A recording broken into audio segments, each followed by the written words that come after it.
सुनहरी मछली, चील और मेंढक। बहुत समय पहले की बात है। एक सुंदर से जंगल में एक झील बहती थी। एक दिन उस झील से मेंढक फुदक कर बाहर निकला। झील में रह रहकर बड़ा ऊब गया हूँ। मेरे साथ खेलने वाला कोई नहीं। सोचा बाहर निकल कर खेल लूं, तो यहाँ भी कोई नहीं दिख रहा। चलो कोई नहीं, यहाँ झील के किनारे यूं ही चक्कर लगाकर देखता हूँ, कोई कीड़े मकोड़े खाने को मिल जाए। ऐसा मन में सोचकर मेंढक झील के किनारे यहाँ वहाँ फुदकने लगा। उसी समय आकाश में उड़ रही एक चील की नजर उस पर पड़ी। आहा, इस झील के मछलियों को खा खा कर ऊब गई हूँ। आज इस मेंढक को उठाकर ले जाऊं और खाऊं तो वैरायटी हो जाएगी।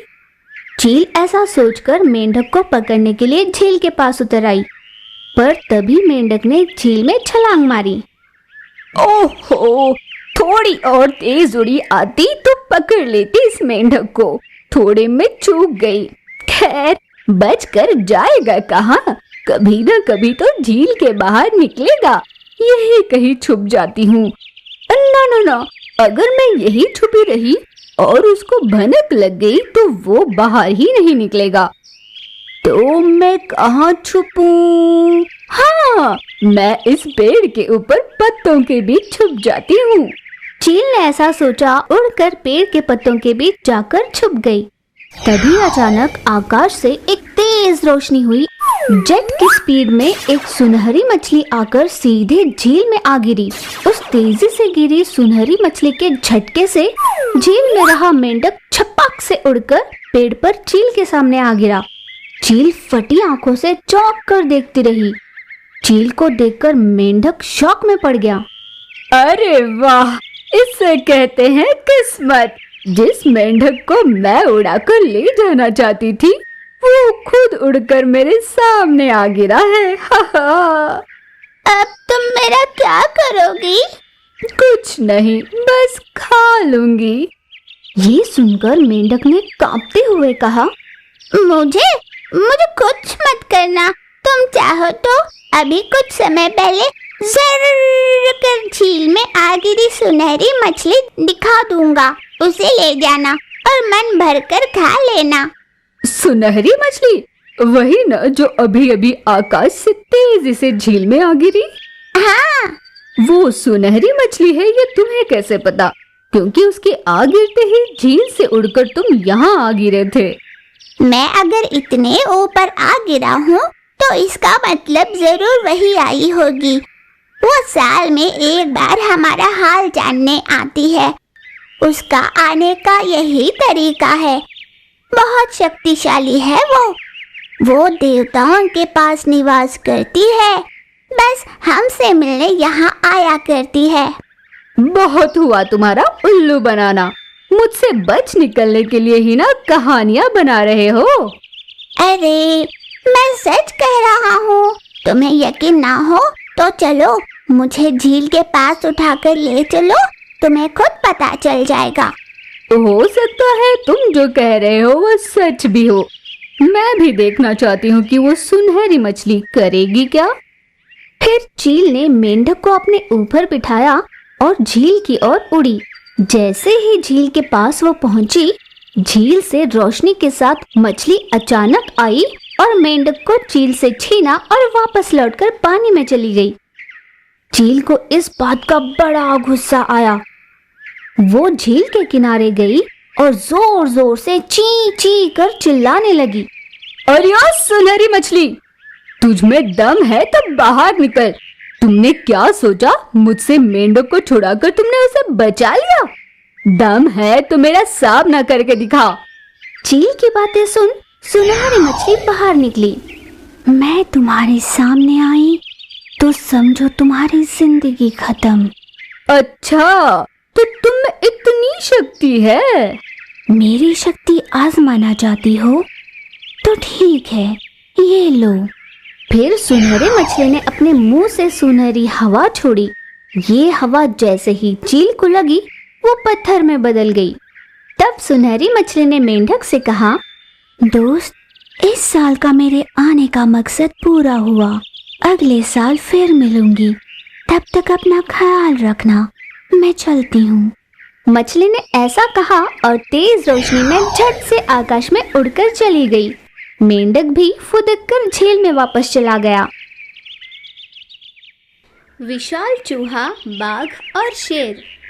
बहुत समय पहले एक जंगल में एक नन्ही सी चूहिया रहा करती थी।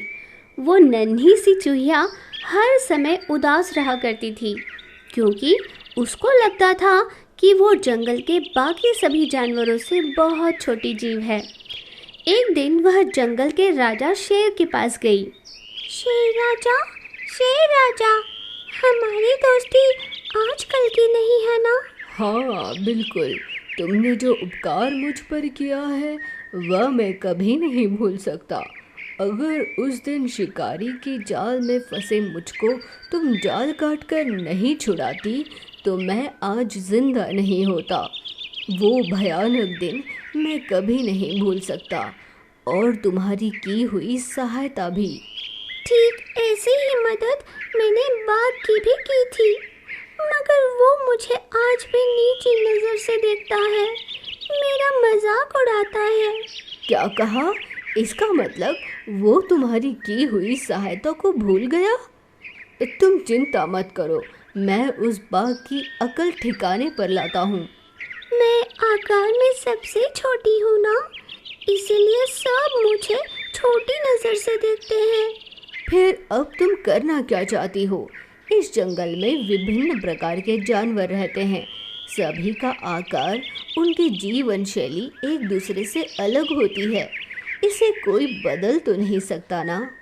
तुम उदास मत हो, सब ठीक हो जाएगा।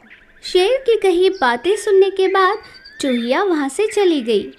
शेर ने बाघ को बुलावा भेजा। क्या बात है दोस्त, इतनी जल्दी से आने का बुलावा क्यों भेजा तुमने? तुम जो कर रहे हो वो ठीक नहीं है। तुम्हारी सहायता की हुई चूहिया के साथ तुम्हारा बर्ताव सही नहीं। तुम्हें अपना रवैया बदलना होगा। तुम्हें जरूर किसी ने मेरे बारे में गलत खबर दी है। भला मैं ऐसा क्यों करूँगा दोस्त? कुछ मत कहो, ये किसी और ने कहा होता तो मैं हरगिज नहीं मानता, पर स्वयं चूहिया ने मुझे बताया ये सब। बहुत दुखी थी वो। इसका मतलब अब तुम्हें अपने दोस्त की कही बातों से ज्यादा उस चूहिया की बातों पे भरोसा है। तुम्हारा दोस्त हूँ, तुम्हें अच्छी तरह से जानता हूँ, इसीलिए कह रहा हूँ, दोबारा ऐसी हरकत मत करना। अब जाओ यहाँ से। एक बार मेरी बात भी सुन लो दोस्त। मुझे और कुछ नहीं सुनना है। कुछ भी कहने की कोशिश मत करना। ऐसा कहकर शेर वहां से चला गया। बाघ को नन्ही चूहिया पर बड़ा गुस्सा आया। उस पिद्दी सी चूहिया को छोड़ूंगा नहीं अब। उसकी इतनी हिम्मत कि उसने शेर राजा से मेरी शिकायत की। ऐसा सोचकर बाघ बड़े ही गुस्से से उस नन्ही चूहिया के पास गया। चूहिया आराम से सो रही थी। उसे देख बाघ ने कहा, अरे पिद्दी सी चूहिया, तेरी इतनी हिम्मत कि तू मेरी शिकायत शेर राजा से करे। अब मैं तुझे यहीं के यहीं मसल के रख दूंगा। कह लेना जिससे कहना है। फिर बाघ ने चूहिया पर छलांग मारी, पर बाघ चूहिया से टकराकर नीचे गिर पड़ा। कौन है वो जिसने मेरी नींद उड़ाई? ये कहते हुए चूहिया ने नीचे देखा। चूहिया एक विशाल आकार में बदल गई थी। गुस्से से लाल बाघ ने इस पर ध्यान नहीं दिया था। उसने अचानक चूहिया को देखा और दंग रह गया। सोचने लगा कि ये ऐसी विशाल कैसे बन गई। चूहिया उठकर बाघ पर वार करती है। दोनों में देर तक लड़ाई चली। विशाल चूहे के सामने बाघ का बल टिक नहीं पाया। पहले जैसे चूहे पर बाघ भारी हुआ करता था, अब चूहिया बाघ पर भारी थी। बाघ ने आखिर हार मानकर कहा, मुझे छोड़ दो, मैं समझ गया हूँ। मैंने सुना था कि हर एक का समय आता है। आज देख भी लिया। मुझे बख्श दो। आज के बाद मैं तुम्हें कभी भी नीचा दिखाने की कोशिश नहीं करूँगा। यूं हंसते हुए वह नीचे गिर गई। आंख खोलकर देखा तो वह पहले की तरह छोटी चूहिया बन गई थी। आसपास बाघ तो क्या, कोई नहीं था। हाँ, ये सपना था या सच? अगर सच होता तो कितना अच्छा होता।